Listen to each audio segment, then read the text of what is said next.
بسم اللہ الرحمن الرحیم. معزز ناظرین السلام علیکم and welcome to our channel voice of Muslims. معزز ناظرین، جنات کون ہیں اور کیسے پیدا ہوئے؟ آج کی اس ویڈیو میں ہم آپ کو تفصیل سے بتائیں گے. جن کا لغوی معنی چھپی ہوئی مخلوق یا آنکھ کے پردے سے پوشیدہ مخلوق کے ہیں. جیسے ہوا نظر نہیں آتی، خوشبو بھی نظر نہیں آتی، ایسے ہی جنات ہیں. اور اللہ نے قرآن مجید میں ایک پوری سورہ جن کے نام سے آپ صلی اللہ علیہ وآلہ وسلم پر نازل کی، جس کی پہلی آیات میں اللہ تبارک و تعالیٰ فرماتے ہیں کہ اے محمد صلی اللہ علیہ وآلہ وسلم کہہ دیجئے کہ مجھے وحی کی گئی ہے کہ جنوں کی ایک جماعت نے قرآن سنا اور کہا کہ ہم نے عجیب قرآن سنا ہے. جنہوں نے یہ کلام اپنے ساتھیوں کو بتایا وہ مسلمان ہو گئے. ابلیس کے متعلق بھی کہا جاتا ہے کہ وہ جنوں میں سے تھا، لیکن اپنی عبادات اور ریاضات سے بلند مقام پر پہنچا اور فرشتوں کا استاد بنا. حضرت ابن عباس رضی اللہ تعالی عنہ فرماتے ہیں کہ ابلیس کا تعلق جنوں کے اس قبیلے سے تھا جو آگ کی گرم لوح سے پیدا کیے گئے تھے. یہ لوح شعلے کے اندر دکھائی نہیں دیتی مگر تمام حدت اسی میں ہوتی ہے. ابلیس کا نام حارث تھا اور وہ جنات کے پہرے داروں میں سے تھا. جنات کی تخلیق کس طرح سے ہوئی؟ اللہ تبارک و تعالیٰ اپنی کتاب قرآن مجید میں جنوں کے متعلق سورہ الرحمن میں اس کا ذکر اس طرح سے کرتے ہیں، اور جنات کو آگ کے شعلے سے پیدا کیا گیا ہے.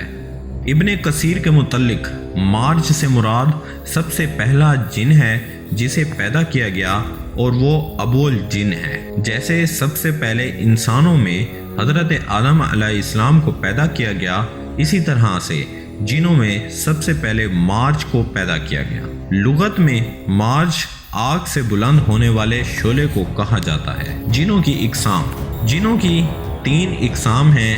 ایک قسم کے پر ہیں تو وہ ہواؤں میں اڑتے پھرتے ہیں. جنوں کی ایک قسم سانپ اور کتے ہیں، اور ایک قسم وہ ہے جو آباد ہیں اور کوچ کرتے ہیں.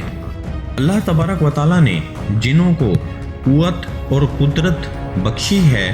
اللہ تبارک و تعالیٰ نے جنوں کو وہ قوت اور طاقت عطا کی ہے جو انسانوں کو نہیں کی.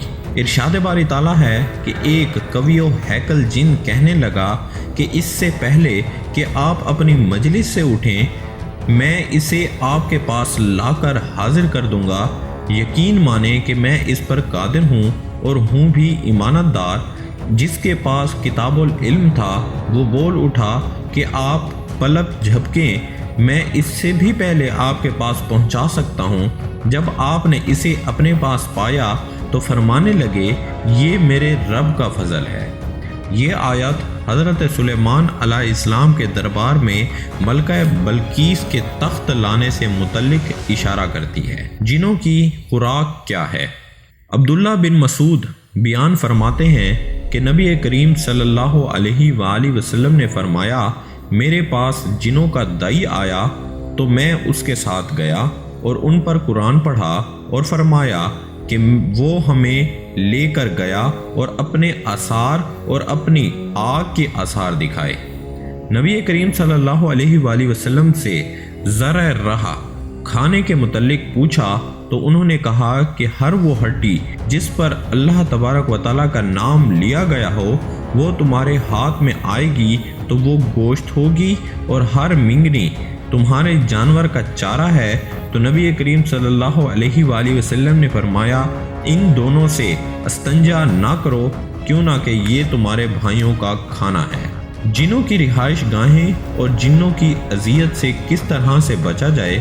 جس زمین پر انسان زندگی گزارتے ہیں اسی پر کچھ جن کی اقسام بھی رہتی ہیں، اور ان کی رہائش اکثر خراب جگہوں یعنی کہ گندگی والی جگہ ہیں، مثلا لیٹرین اور قبریں اور گندگی پھینکنے اور پخانہ کرنے کی جگہیں. تو اسی لیے نبی کریم صلی اللہ علیہ وآلہ وسلم نے ان جگہوں میں داخل ہوتے وقت اسباب اپنانے کا کہا، اور وہ اسباب مشروع اذکار اور دعائیں ہیں. قرآن میں شیاطین سے پناہ کے متعلق آیا اور دعا کریں کہ اے میرے رب، میں شیطانوں کے وسوسے سے تیری پناہ چاہتا ہوں، اور اے رب میں تیری پناہ چاہتا ہوں کہ وہ میرے پاس آ جائیں۔ معزز ناظرین، امید کرتے ہیں کہ آپ کو ہماری آج کی ویڈیو پسند آئی ہوگی۔ مزید ایسی اسلامک اور معلوماتی ویڈیوز دیکھنے کے لیے ہمارے چینل کو سبسکرائب کرنا نہ بھولیں اور ساتھ ہی لگے بیل کے بٹن کو بھی پریس کر دیں۔ شکریہ۔